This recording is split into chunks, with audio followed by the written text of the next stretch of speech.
Bueno, última parte de este programa, La Tarde en Casa de Lunes, que se nos ha desordenado un poco con obviamente cosas inesperadas a las cuales hay que mirar.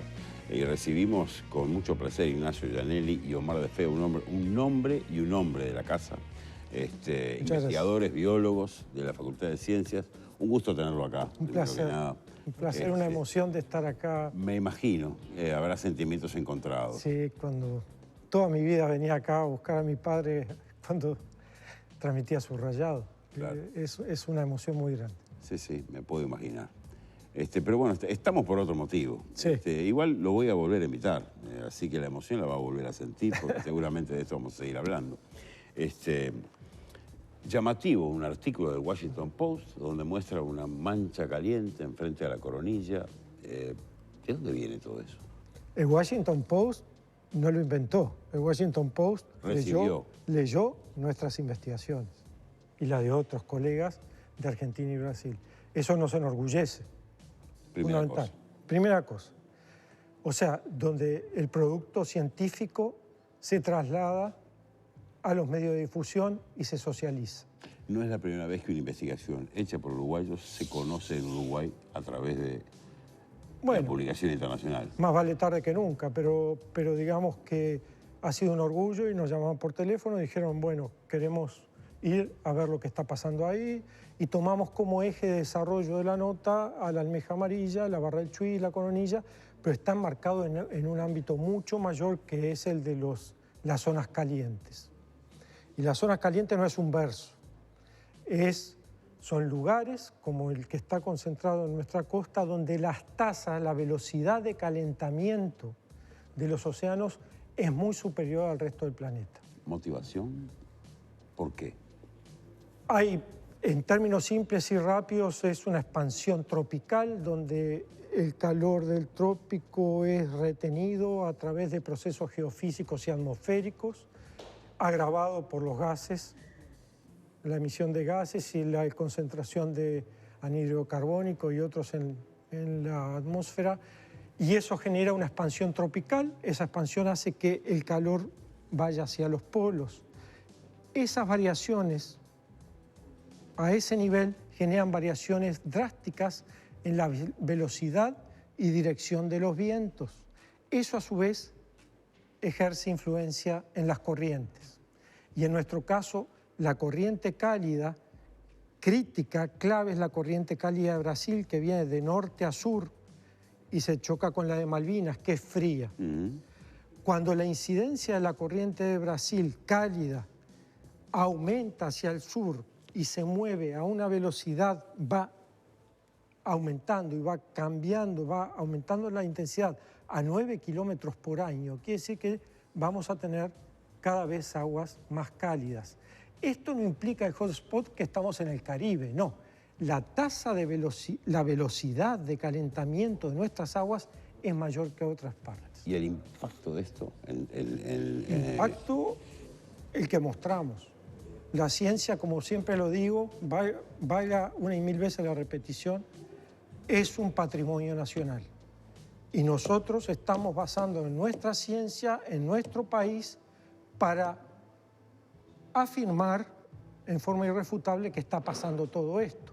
Este impacto es en la biología, que la gente quizá no entienda mucho, en las mortandades de almejas, pero eso tiene un impacto innegable de corto plazo socioeconómico.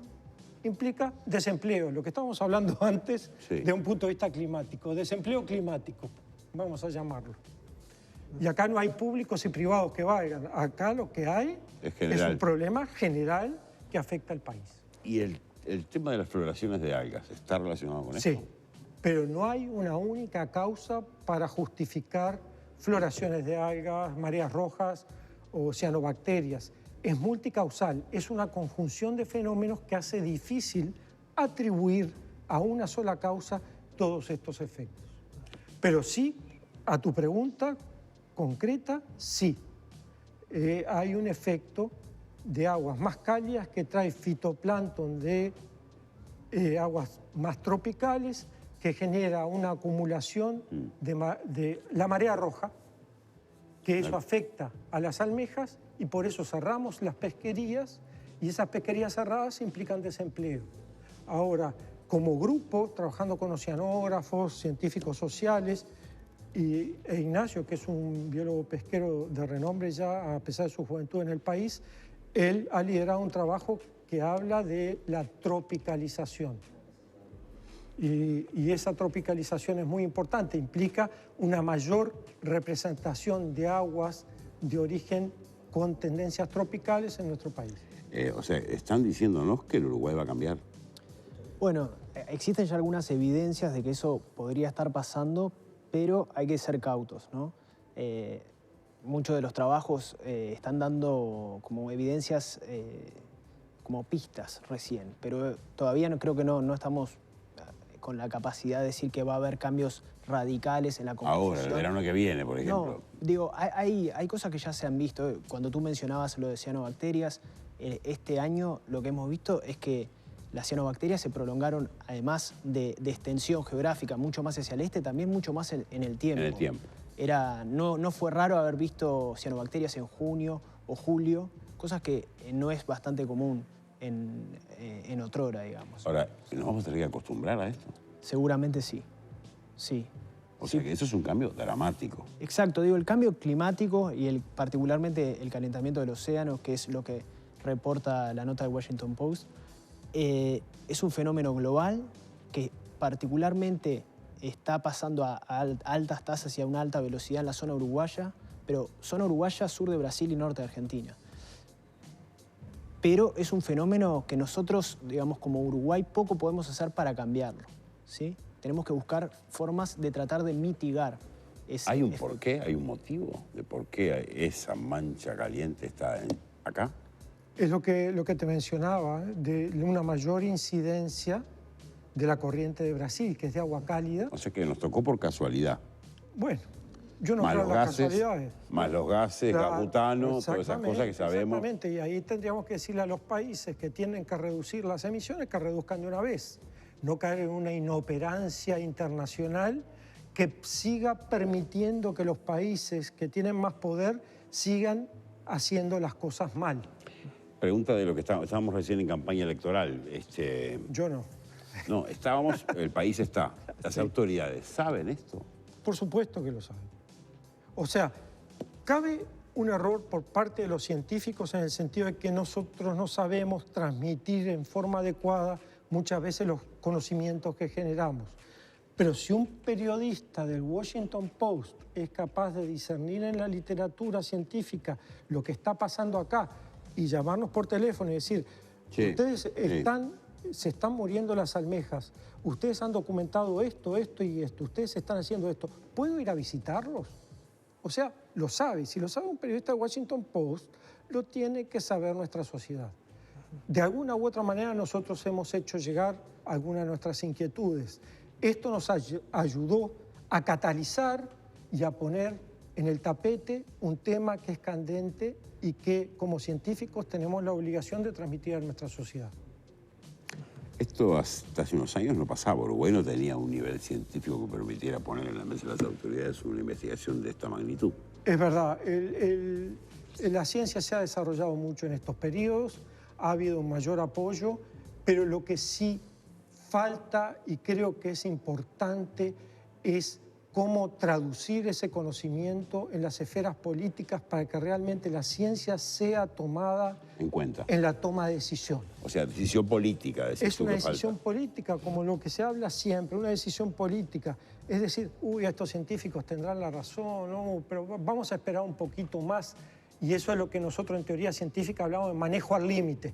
Vamos a esperar un poquito más, capaz que este científico encerrado en su oficina Le erró por algunos números. un poquito, capaz que esto no pasa, vamos a diferir Si Uruguay... hasta que aparecen las cianobacterias en Punta del Este y en La Paloma. Claro. Entonces... Ahí nos arrancamos todos la ropa. A ese. ¿Qué puede hacer Uruguay hoy, científicamente hablando, desde la ciencia, para, en alguna medida, mitigar un poco? Bueno, yo creo que en principio tiene que delinear una estrategia para ver cómo mitigamos y cómo evaluamos estos impactos en el ambiente marino, que particularmente el ambiente marino ha estado muy descuidado con respecto a los impactos del cambio climático. Ajá. El ambiente terrestre tiene otro tipo de desarrollo, pero el ambiente marino parece que muchas veces nos olvidamos de que existe un territorio más grande que el territorio terrestre. Ni hablemos del plástico.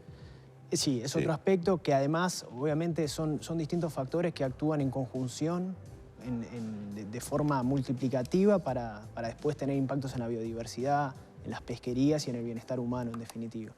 Pero creo que en principio Uruguay como país, tanto la ciencia como los políticos debieran preguntarse para dónde vamos, qué estrategias podemos explorar, cómo nos organizamos con respecto a la investigación en ciencias del mar y cómo articulamos las distintas instituciones políticas, ministerios, direcciones para tener una continuidad y una estrategia definida con respecto a eso. Este fenómeno obviamente es un fenómeno que va a crecer. Sí, lo que decía Ignacio es muy importante. Lo que tenemos que ver es que no solo podemos atacarlo nosotros en los océanos, sino que pertenecemos a un grupo de países, es multinacional.